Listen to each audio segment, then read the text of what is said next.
अस्सलामुअलैकुम फ्रेंड्स, क्या हाल है आप सबके। इंशाल्लाह आप सब खैर से होंगे। फ्रेंड्स, आज की वीडियो में हम आपको एक मेडिकेटेड क्रीम का रिव्यू देंगे जो फेयरनेस क्रीम है, जिसका नाम इवन टोन सी क्रीम है, जो पाकिस्तान में बहुत ज़्यादा यूज़ की जा रही है। मेरी फ्रेंड आपको उसका रिव्यू देंगी, जिनके चैनल का नाम BU व्लॉग्स है। वो आपसे अपना पर्सनल एक्सपीरियंस शेयर करेंगी। वीडियो पसंद आए तो वीडियो को लाइक करें और डिस्क्रिप्शन में उनके चैनल का लिंक है, प्लीज़ उनके चैनल को विज़िट करें और सब्सक्राइब करें, उनकी वीडियोस को वॉच करें। इंशाल्लाह आपको उनका काम बहुत अच्छा लगेगा और उन्हें सपोर्ट करें, उनको आपकी सपोर्ट की बहुत ज़रूरत है। चलिए वीडियो शुरू करते हैं। तो जी, आज मैं जिस क्रीम का रिव्यू आप सबके साथ शेयर करने जा रही हूँ, ये एक मेडिकेटेड क्रीम है और इसका नाम है इवन टोन सी। काफ़ी लोगों ने इसको यूज़ किया होगा और कुछ लोगों ने नहीं किया होगा। तो चलिए मैं आपको बताती हूँ इस क्रीम के बारे में। इस क्रीम को बनाया है फार्मा हेल्थ पाकिस्तान वालों ने और ये एक मेडिकेटेड प्रोडक्ट है और इस वजह से ये आपको सिर्फ़ और सिर्फ मेडिकल स्टोर से ही मिलेगी। ये आपको किसी भी जनरल स्टोर से या किसी भी कॉस्मेटिक शॉप से नहीं मिलेगी। मैंने भी ये क्रीम जो है ना मेडिकल स्टोर से ही ली है और ये क्रीम मैंने ली थी 1290 रुपीज़ की। 1290 रुपये की ये पंजाब पाकिस्तान से मिली है। बाकी एरियाज़ में इसकी क्या प्राइस है वो मुझे नहीं पता। इस क्रीम में ग्लूटाथायोन और विटामिन सी हैं और जो लोग स्किन लाइटनिंग क्रीम्स यूज़ करते हैं उनको पता होगा कि ग्लूटाथायोन और विटामिन सी स्किन लाइटनिंग के लिए कितना अच्छा रोल प्ले करते हैं। और ये क्रीम वाले दावा करते हैं कि ये इंटेंसिव स्किन फेयरनेस देती है, ये आपकी स्किन को ग्लोइंग बनाती है, आपके कॉम्प्लेक्शन को वाइट करती है और ये आप डे और नाइट दोनों में यूज़ कर सकते हैं।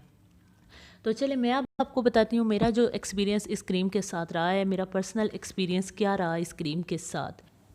पहला ये कि इसकी स्मेल बहुत अच्छी है, दूसरा इसका टेक्सचर बहुत लाइट है, ये आपकी स्किन के अंदर फ़ौरन वैनिश हो जाती है और कोई भी चिपचिपाहट नहीं छोड़ती। और ये दावा करते हैं कि ये आपकी स्किन को ग्लोइंग बनाती है, तो ये बात बिल्कुल 100% ठीक है। अगर आपने 1 महीना 2 महीना इस क्रीम को यूज़ कर लिया तो आपकी स्किन पे बहुत ही अच्छा, बहुत ही प्यारा और वो पंजाबी में कहते हैं ना बहुत वधिया वाला ग्लो आ जाता है। और ये फेयरनेस क्रीम है, ये बात भी बिल्कुल ठीक है। ये आपकी स्किन को फेयरनेस देती है, ये आपके कॉम्प्लेक्शन को बेहतर बनाती है, आपके चेहरे को साफ़ करती है, नीट करती है, मतलब आपको प्यारा सा आपका चेहरा हो जाता है। अगर आप ये समझते हैं ना कि आपने हफ्ता 10 दिन इसको यूज़ किया और आप चाँद का टुकड़ा बन जाएंगे, तो ये ऐसा बिल्कुल भी नहीं है, क्योंकि ये फेयरनेस क्रीम है, वाइटनिंग क्रीम नहीं है। फेयरनेस क्रीम और वाइटनिंग क्रीम में बहुत फ़र्क होता है और फेयरनेस क्रीम का यही काम होता है कि वो आपके कॉम्प्लेक्शन को अच्छा कर दे, आपके चेहरे को नीट कर दे, तो वो ये बिल्कुल करेगी। लेकिन उसके लिए आपको इसको कम से कम 1 से 2 महीने तक यूज़ करना पड़ेगा रेगुलरली, तो ये आपके कॉम्प्लेक्शन को बहुत प्यारा कर देगी। और मैं तो आपको यही कहूँगी कि अगर आप कोई भी लोकल मार्केट की क्रीम यूज़ करते हैं या फार्मूला क्रीम्स यूज़ करते हैं तो उनसे बेहतर है कि आप उनको छोड़ के मेडिकेटेड क्रीम्स की तरफ आएँ, क्योंकि इनके साइड इफ़ेक्ट्स ना होने के बराबर होते हैं, बल्कि नहीं होते। और फार्मूला क्रीम्स के बहुत ज़्यादा साइड इफ़ेक्ट होते हैं। तो मैंने खुद फार्मूला क्रीम्स भी यूज़ किए हैं, उसके बाद मेडिकेटेड क्रीम्स भी यूज़ किए हैं, इसलिए मैंने आपको पहले ही कहा कि मैं आपको जो भी बताऊँगी वो अपने पर्सनल एक्सपीरियंस की तो मतलब बिना पे बताऊँगी। तो मैं अभी ये क्रीम जो है ना मैं काफ़ी अरसे से यूज़ कर रही हूँ और मुझे जितनी भी वाइटनिंग क्रीम्स है ना, मेडिकेटेड फेयरनेस क्रीम्स हैं सॉरी, उनमें से सबसे अच्छी यही लगी है। तो मैं तो आपको यही कहूँगी कि आप ये वाली क्रीम यूज़ करें।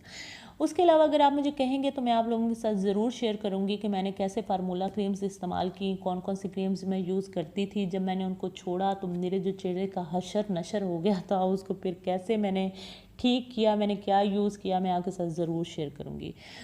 तो बस ये था मेरा इस क्रीम के बारे में थोड़ा छोटा सा रिव्यू। उम्मीद करती हूँ आप लोगों को पसंद आया होगा। तो वैसे ओवरऑल ये क्रीम अच्छी है, आप इसको ज़रूर यूज़ करें।